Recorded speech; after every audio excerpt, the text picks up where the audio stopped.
terms of my job now, what I'm trying to do basically is kind of translate sustainable design principles into land use planning policy. And what I'm coming up against in terms of the whole climate adaptation is just a total lack of relevant current information. I mean, we find when you're talking about, meteorological data, there is sort of, Greenwood in Nova Scotia is the only place that has consistent data that goes back more than 20 years. And yet it's very different from the coastal areas of Nova Scotia because it's inland.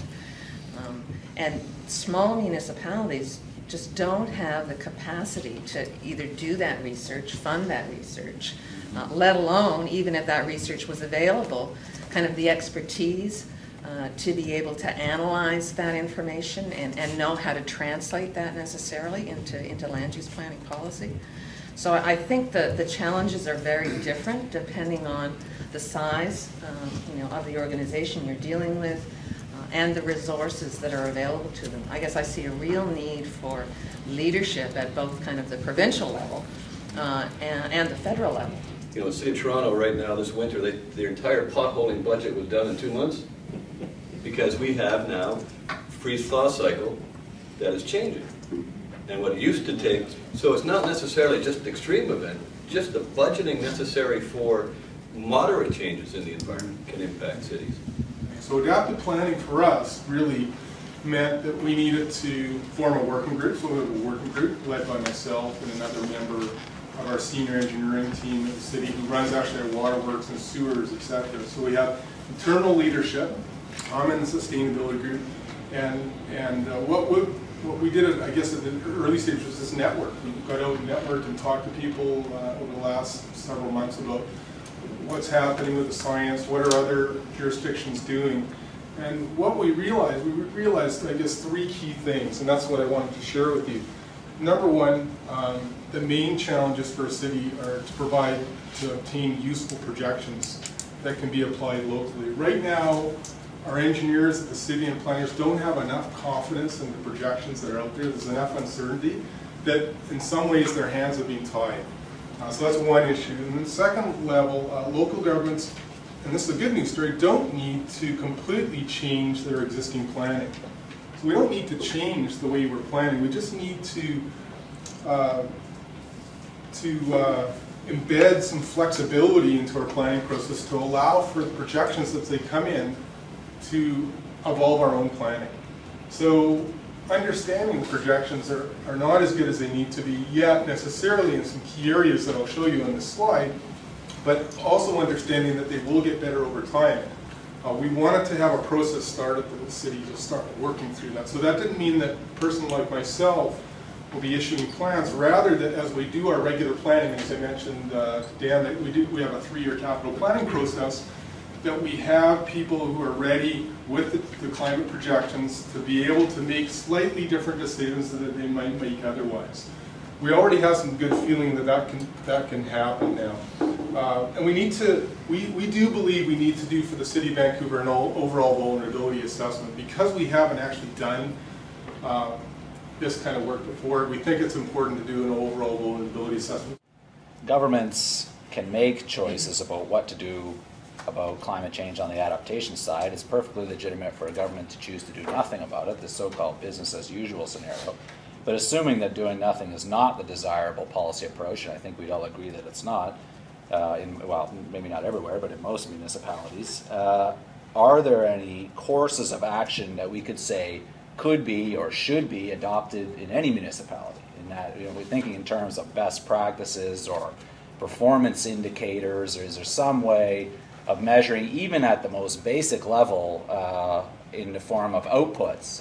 When I was doing my research on emergency planning, it's very difficult to measure the quality of emergency planning in terms of outputs, because the great success of your emergency management program is that there is no impact. And in most municipalities, major emergencies don't happen, so you very rarely implement the plans. So it's difficult to measure outcomes, but it is possible to measure outputs. Are there annual exercises? Is there training for key personnel?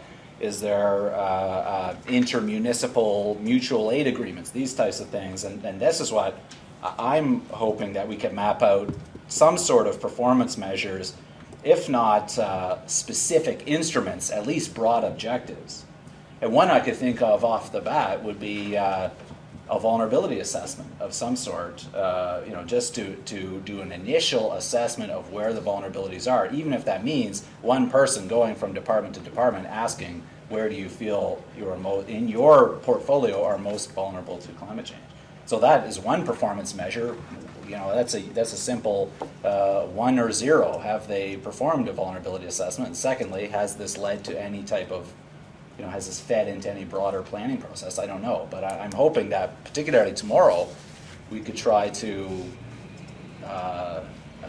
come up with some sort of a list of what we could consider even basic performance measures. 14 months to put this road back in operation. It had nothing to do with figuring out how big the culvert was or getting some dirt to put in there. It's all the municipal urban infrastructure that's within those roads, the gas lines, the water mains, the sanitary sewers, the bell cables, the electrical services, all of those things that you needed to keep in place to maintain the urban fabric while you're in there trying to fix it, all at the same time. So truly we have all of our eggs in the same risk basket. This is a great example of issues related to urban flooding and why it makes it so different that if this road had been in the country somewhere, the countryside is washed out, versus in the city, you could have had it back up and running inside of 3 weeks. We sort of stopped and stepped back and said, you know what, we have a real problem in climate change. How are we going to implement this? And I had a lot of pushback. So at the end of the day, we basically done what a lot of people in this room have done. We've said, well, it's really only an additional stressor on our existing businesses. Why don't we just incorporate it into our business planning framework, which is what we did. So we said, okay, so everybody in these individual program areas, you've got to go away, do a risk analysis, right, similar to the King County, right? Identify in your area what components are at risk now to weather-related issues, and then how much change in risk are you actually looking at, and do your programs have adaptive capacity in them now, let alone for climate change? And if they don't, well, you're going to have to modify your programming to look at that. I co-lead on the BC chapter of the National Assessment in Haida Gwaii. They did a series of workshops that they sort of began with a vulnerability assessment framework, but quickly learned from working in workshops with the community that was sort of kind of negative and almost demeaning language, and they quickly moved to talking more about local capacities. Well, it's not that we're remote and at the end of the highway and don't have access to resources. We choose to live in a remote location, and because of that, we're quite resilient at dealing with power outages. We get them all the time for other reasons. So just a different focus, more about what do we have that enables us to be adaptive and resilient, and then try to enhance those. So when I talk about the importance of extension agents, the idea here is that the local partners, the practitioners, the professionals, the people that are responsible for managing systems we depend on, can become climate change extension agents in a way that researchers cannot. And if we're able to get them directly engaged in this, the legacy of a particular project will be a lot more than the referee publication. It'll be those people who will go back to their jobs in planning or in municipal policy or something and carry this on, and then the roles will reverse and they will initiate things, and those in the research community will end up being the resources for that. Over the lifetime of infrastructure that is built today, anything built now is going to have to survive and function and operate over the course of this scenario. So this too comes from the North America chapter of the recent IPCC report. And it lays out an example of what kind of a temperature change each of these major pieces of infrastructure, like roads, water treatment plants, bridges, are going to live through. The yellow refers to this middle climate change scenario called A1B. So your dam that is built now is going to experience a warming somewhere between 3 and 5 degrees during its lifetime. Are dams today being designed to include that in an explicit way? That's an important question. We're not talking about behavior yet, but from a technical aspect, climate change is going to be about changes in statistics. Changes in risk meaning changes in likelihood, changes in probability, changes in magnitude. Because infrastructure is going to be sensitive to a lot of things. The rate of climate change, the mean climate change, the extremes, but also our ability to maintain them, to change designs, and maybe to change a number of other things about decisions. All of that being part of what has been referred to as adaptive capacity. And all of this is going to involve questions of balance between safety, reliability, and cost, which managers, planners, and governments make all the time. How does climate change affect the ability of planners, managements, and government to balance objectives?